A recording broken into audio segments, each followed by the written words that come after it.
provavelmente esse segmento ainda pode sofrer com muito embate, mas eu acredito que no futuro isso vai revolucionar efetivamente o mercado financeiro. Isso é uma coisa que a gente acredita. Mas antes de tudo, galera, eu te peço, tá? Para você que não é inscrito, fazendo favor para você se inscrever em nosso canal. O YouTube vai entender que isso aqui é um conteúdo legal e vai recomendar para mais e mais pessoas. Então, por favor, inscreva-se no nosso canal e curta esse vídeo, não custa nada, ajuda a gente. Pergunta, acho que é uma das perguntas que eu mais recebo na caixinha, né? Como que funciona day trade com criptomoedas? Dá para fazer trading e tal? E eu sempre falo a mesma, não sei a opinião de vocês vão falar, mas eu sempre falo a mesma coisa. O simples funciona, se você tiver disciplina para executar. Então, eu gosto muito mais do position trade, só para explicar, pessoal. Day trade você está fazendo operação de compra e venda no mesmo dia. Swing trade, geralmente você compra, segura alguns dias, ou no máximo algumas semanas, e vende depois. E por último, o position trade, que você pode carregar a posição por alguns meses. E foi dessa forma que eu, Carol, comecei a investir em criptomoedas. Eu comecei em 2018, eu acho. Começou 2018, bem. Eu comprei quando estava 15 mil reais. Excelente. Foi a primeira compra. E assim, eu deixei lá, em 6 meses já estava 30 mil. Então, dobrei o capital, fiz 100%. Agora, imagina se eu tivesse com aquela mentalidade. Vou comprar hoje, vender amanhã.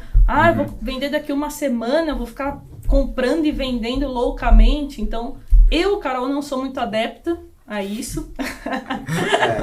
Assim, sendo bem sincero, tem uma entrevista, eu vou aproveitar e usar a mesma pessoa que eu comentei no início da live, o Ray Dalio, e tem uma entrevista dele que pra mim marcou muito.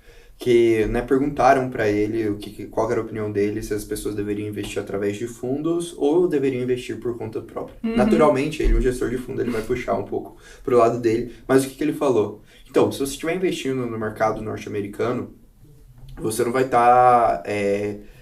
você vai estar você sozinho, né, fazendo suas análises, tomando as suas decisões e até mesmo tentando ali analisar padrões de preço, especialmente. Só que você não vai estar competindo isso com pessoas normais. Eu vou estar com uma sala com 30 analistas formados ali em Harvard e Yale, que são ali algumas das mentes mais brilhantes do mundo hoje, com algoritmos, com vários e vários recursos, com muito mais capital, tentando fazer a mesma coisa de você e tentando ganhar de você. Então, assim, normalmente eu acho que essa ideia mítica, né, de o mercado tem padrões, o mercado tem toda essa linha assim... Da onde que nasce disso, né? A gente, se você vai assim meio pro rumo acadêmico mesmo, ler, essa ideia nasce da ideia de eficiência de mercados ali na década de 1970 ainda.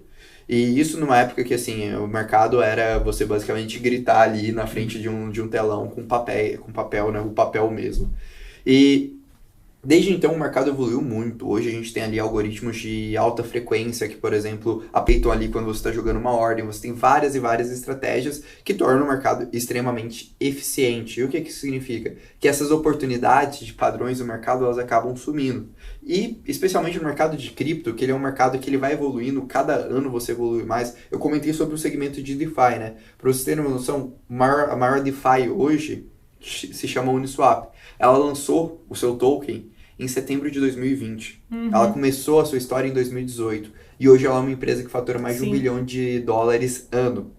Então percebo ali em 3 anos como uma única empresa mudou completamente. Então às vezes você olhar e falar, putz, esse ativo aqui tá na máxima histórica, obviamente tenho que vender. Talvez não seja ali a saída mais inteligente para fazer isso. E aí muito, né, quando as pessoas chegam e falam, day trade, swing trade, o que fazer em cripto? Vou contar a história da Mercúrios, que eu acho que é a melhor história, a melhor história de todos, o melhor exemplo. Então, quando a gente começou a Mercúrios ali entre 2017 e 2018, a gente começou a parte de análise técnica de cripto, porque particularmente a gente não acreditava que poderia se fazer uma análise fundamentalista de cripto, poderia se pensar o mercado de cripto no mesmos moldes de ação. A gente queria trazer profissionalismo, mas pensou, talvez a única saída seja fazer análise técnica. E tinha ali, vamos ali fazer a meta diária, vamos ter nosso setup, etc, e ir operando. E o que a gente foi percebendo ao longo do tempo, né, ao longo da nossa história, ali a gente começando ali talvez 300, 400 reais. À medida que ia aumentando a quantidade de capital, primeiro, ficava quase impossível fazer as operações e cada vez mais se tornava mais difícil realizar aquilo. E assim, a gente conhece ali talvez 2, 3 hoje traders que fazem ali swing trade no mercado de cripto, mas são assim raríssimos os casos que isso funciona, especialmente com muito capital. Eu tenho um amigo que até vai vir no podcast nos próximos, que ele trabalha com fundos quants e ele opera trading, assim, só que, cara, é animal, assim, os sistemas que ele usa, né, de dados e tudo mais. São os modelos Grash, são os modelos bem umas diferentes. coisas assim, que não tem nada a ver com o que a galera faz hoje, né? É. Vou abrir conta aqui, vou contratar uma plataforma, vou ficar olhando o gráfico aqui, Ver sabe? ombro, É muito cabeça, discrepante. Enquanto você está fazendo ombro, cabeça, ombro, você tem ali um algoritmo que está fazendo algumas Sim, milhares de exatamente. série temporal. Exato, série temporal, tá fazendo ali uma curva gaussiana, enfim. Sim, foi o que você falou, né? A gente tem as mentes mais brilhantes no mercado, na bolsa e também no universo de cripto, então é muita inocência a pessoa achar que vai tirar dinheiro fácil ali, sem ter muito conhecimento. E assim, né? eu acho que outro erro ali, talvez o Danilo pode até contar essa história melhor que eu, que ele que sofreu mais na pele nesse momento, eu tava iniciando ainda no time, mas as pessoas no mercado de cripto ainda operam muito alavancado. Nossa. Então o mercado de cripto, ele é um mercado que possibilita você operar ali, às vezes, 100 vezes alavancado. 125 vezes alavancado. Isso o que significa? Que uma variação de 1% já acaba com todo o seu capital para as pessoas que operam alavancado. A gente está falando de um mercado que é pelo menos 3 vezes mais volátil do que um S&P 500. Então, realmente é muito arriscado você operar. Tipo, no mercado de cripto é natural você ver mais 10%, menos 10%.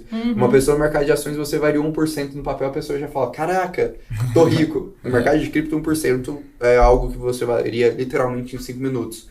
Sim, importante, desculpa te cortar, pessoal, nunca se exponha ao risco da ruína, né? Tipo, pra que você vai se expor 100% a Bitcoin, né? A criptomoedas? E se for fazer isso, tem que ser com tem que ser com um gerenciamento de risco gigantesco, né? O que a gente sempre fala, né? Uma frase do Paul Samuelson é que investir tem que ser tão emocionante e tem que gerar tanta adrenalina quanto você olhar a grama crescer no quintal. Então, assim, se você tá ficando emocionado com o tanto de alavancagem que você tá se expondo, claro, você pode operar 100% 100 vezes alavancado se você tiver com 1% do seu capital ali, o seu risco é 1%, tá tranquilo. Mas assim, a partir do momento que o negócio se torna emocionante, você não consegue dormir à noite porque você quer acordar e abrir o TradingView lá e ver quanto que tá valendo a sua moedinha lá, a sua altcoin que você comprou lá na Exchange X do leste europeu, realmente acho que você tá se expondo demais ali ao mercado. E assim, voltando na comparação de como investir, né, trade, swing trade, position trade, eu acho que, assim, a vida é a arte de copiar, né? Então, eu acho que tudo que você está tentando fazer, alguém já fez antes, e provavelmente a chance é muito grande. Fez muito melhor que você. E provavelmente você fez muito melhor. Então, o que eu particularmente faço? Vamos olhar para o mercado que é muito mais antigo que o mercado de cripto, mercado de investimento em geral. Vamos lá para o mercado de ações. A gente citou os 4 nomes muito bons, né? Drake Miller, o Paul Tudor Jones, Ray Dalio e Warren Buffett. Eu não acho que nenhum dos 4 faz day trade, entendeu? Então, assim, o que eles fazem? Eles tentam achar ativos bons, que tenham bons fundamentos, com grandes assimetrias, grandes descontos, e que eles vão comprar hoje porque ninguém está olhando para aquilo hoje, né? Ninguém sabe o quão bom aquilo lá vai ser daqui a 5 anos. Você vê no mercado. E o ajuste fino que eles vão fazer possivelmente vai ser com o algoritmo quant, que aí sim entra essa parte de análise que ele vai analisar. Ok, talvez esse seja o melhor ponto de compra. Mas nunca necessariamente só o ponto de compra vai ser o deal breaker para ele entrar. Exatamente, só que assim, vamos dizer, o Warren Buffett ele tem uma história muito longa lá com a Coca-Cola, né? Então, olhou a Coca-Cola lá, ele viu que tava com um baita desconto e que realmente ia ser algo que no longo prazo ia ser uma das maiores empresas do mundo. Como é que eu compro Coca-Cola hoje e fico olhando todo dia se ela já é a maior empresa do mundo? Não vai ser de um dia para o outro, entendeu? A gente fala muito sobre o segmento de DeFi, né? Que, só para quem... Eu não lembro nem se a gente já explicou, mas o mercado financeiro descentralizado. Então, tudo que existe no mercado financeiro vai existir em cripto, só que de uma maneira descentralizada, mais segura e mais eficiente. Tá? Então, a Uniswap, que ele comentou antes, é basicamente uma casa de câmbio que funciona de uma maneira descentralizada. Tá? São coisas que você pode ver valor, tanto é que já as casas de câmbio centralizadas já existem e já estão metrificadas e já estão nas plataformas da Nasdaq, por exemplo, a Coinbase, né? Vale que acaba... hoje 100 bilhões de dólares e foi o maior IPO desde o Facebook. Exatamente. Como é que uma empresa centralizada vale 100 bi e uma descentralizada não vale nada? Não tem nada. Ela gera fluxo de caixa, gera receita, tem valor. Sim. Entendeu? Então, se ninguém tá olhando para isso, eu quero comprar antes de todo mundo o DeFi, eu quero me posicionar naquilo lá. Só que assim, eu não acho que amanhã o Bradesco vai ser descentralizado, o Itaú vai ser descentralizado e a gente já vai ganhar um caminhão de dinheiro. Não vai ser no mesmo dia isso, nem na próxima semana. Provavelmente esse segmento ainda no próximo ano, provavelmente. Provavelmente esse segmento ainda pode sofrer com muito embate, mas eu acredito que no futuro isso vai revolucionar efetivamente o mercado financeiro. Isso é uma coisa que a gente acredita, só que não vai ser para amanhã. Então eu não tenho mais a opção de swing trade e day trade. Então a única coisa que sobra é o position trade. E aí entra talvez a decisão, né?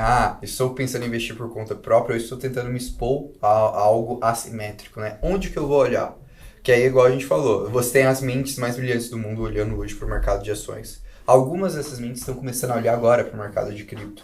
Então você tem uma oportunidade, talvez uma das oportunidades mais únicas da vida, que é o fato de você ter um mercado que envolve tecnologia e envolve modelos de negócios antigos, que está passando por uma evolução agora, que praticamente ninguém entende, as mentes mais brilhantes do mundo não entendem, e que se você estudar ou se você compreender, você pode fazer isso, né? E muito, até na história da própria Mercúrio que a gente fez, foi isso. Então a gente percebeu que, talvez ficar batendo cabeça ali, olhando as três maiores criptomoedas e como consenso, com tudo que o mercado falava, talvez não fazia tanto sentido. Talvez fizesse muito mais sentido a gente tentar compreender ali o valor, tentar extrair o valor desse mercado, assim como na década de 50 começou o velho investing, que foi olhar para as empresas e pensar, como a gente para de ser especulativo e a gente encontra o valor nisso. E talvez, assim, particularmente, seja a melhor forma de investir no mercado hoje. Assim, eu vou pegar o segmento de DeFi. O segmento de DeFi multiplicou desde o final de 2019 até agora 82 vezes. Então a gente tá falando literalmente de 82 vezes. Você falou, nossa, eu multipliquei meu capital por 2. Me impressionei. Tô falando realmente, um mercado que multiplicou 82 vezes. E disso, o que a gente aprende? A gente aprende que, dá para olhar, dá para começar a estudar, dá para começar a compreender. Hoje, alguns dos maiores venture capitals do mundo estão olhando para esse mercado. Então, a gente tem, por exemplo, a A16Z, que foi uma empresa ali que investiu, por exemplo, no Clubhouse, que está com grandes posições no mercado de cripto. Só no ano de 2021, a gente teve mais de 60 deals de venture capital apenas no segmento de DeFi. Então, assim, se torna muito claro que as pessoas estão parando de tentar investir apenas na ideia de especulação, na ideia de buscar alguma coisa, e estão tentando compreender o valor. E eu acho que assim, tem algumas coisas que mostram de forma muito evidente isso. Primeiro, eu gosto muito de uma frase do Paul Tudor, que ele foi talvez ali o precursor de investir em criptomoedas. Em maio de 2020, quando a gente teve ali aquela crise do coronavírus, ele falou, cara, a gente está num momento de outlier e eu preciso selecionar uma reserva de valor para o meu portfólio. Ele fez uma análise olhando ações, olhando a moeda fiduciária, olhando o ouro e olhando o Bitcoin. E isso é a parte mais interessante de tudo isso. Ele olhou e na análise dele, o Bitcoin era a pior reserva de valor de todo o mercado. Ele falou isso, o Bitcoin claramente é a pior reserva de valor. Só que para ele, o Bitcoin, ele equivalia ali a 66% do que o ouro era. Só que ele olhava, o ouro tem um market cap de 10 trilhões. O Bitcoin naquela época tinha um market cap, ou seja, um valor de mercado de 200 milhões de dólares. Então, de 10 trilhões para 200 milhões de dólares, para alguma coisa que era 66% do que o ouro era, na visão dele, fazia sentido. É um desconto absurdo, né? É um desconto absurdo. E foi quando ele se posicionou naquela época ali com 2% do portfólio dele. E eu lembro até hoje, assim, a frase que ele escreveu naquela carta que foi: olha, eu não sou um millennium, um entusiasta de cripto, que eu sou dessa geração mais nova e que eu acho incrível. Não, eu sou um baby boomer que passou ali por várias crises ao longo da minha vida e que, assim, cara, eu não gosto de cripto. Só que eu tô vendo uma oportunidade de assimetria muito grande na minha frente. Ele investiu. Essa semana ele foi falar, né? Depois ele investiu ali Bitcoin em $6 mil, Bitcoin bateu $60 mil. Então ele multiplicou ali por 10 o portfólio dele. E aí ele pegou e falou: olha, eu estou aumentando minha posição para 5% em Bitcoin. E aí ele foi falar o porquê. Ele falou: porque o Bitcoin é igual a matemática. Então tem um código, eu tenho regras, e num mundo que eu não tenho certeza, eu prefiro investir em algo que eu tenho certeza. E a matemática funciona ali por alguns milhares de anos. Então, para mim, faz sentido investir em Bitcoin, porque eu estou investindo em confiança em algo que eu tenho 100% de certeza. Eu acho...